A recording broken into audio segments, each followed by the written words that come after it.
Kalau dalam jalan itu, saya tu kan ibu napa minum jauh Cina mah, jual hek ikan dah sudah nama, ini lo kita kita kalau lo bui don jauh ni, cucu pun nak yang kasih dua, pergi tu kan sudah tolak lah macam, ya tak kat pun sudah sudah lalu biang saya mana masih tu nak kan itu kami kalau kami.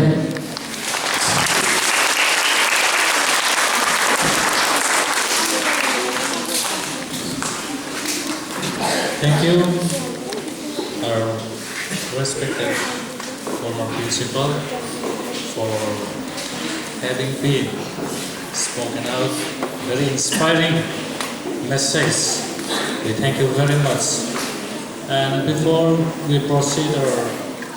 next speech, I request again our former principal to select his favorite song and we shall sing together. Hey, mania supervisor. He wrote his inspection note, so I shall read out. Mani kan tu lokal khan. Hemi dia pun azal kalian.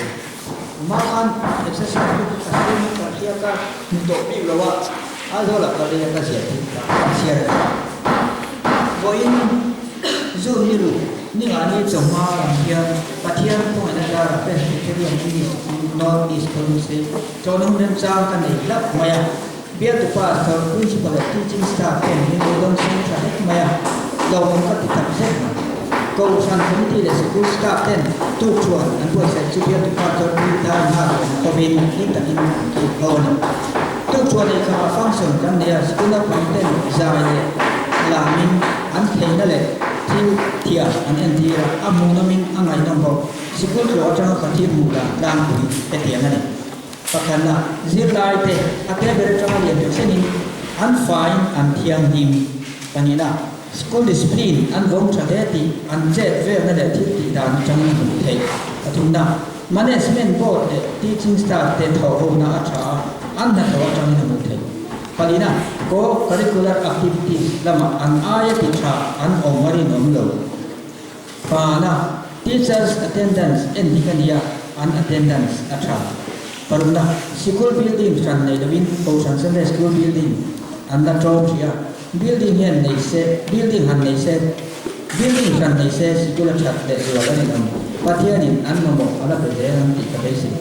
local jail to patianin na ko jail ka bi saka kung engki mga travel to isang nakahane DPP Kuma supervisor Presbyterian English School Mizoram Presbyterian Church le kan ba kan tiang na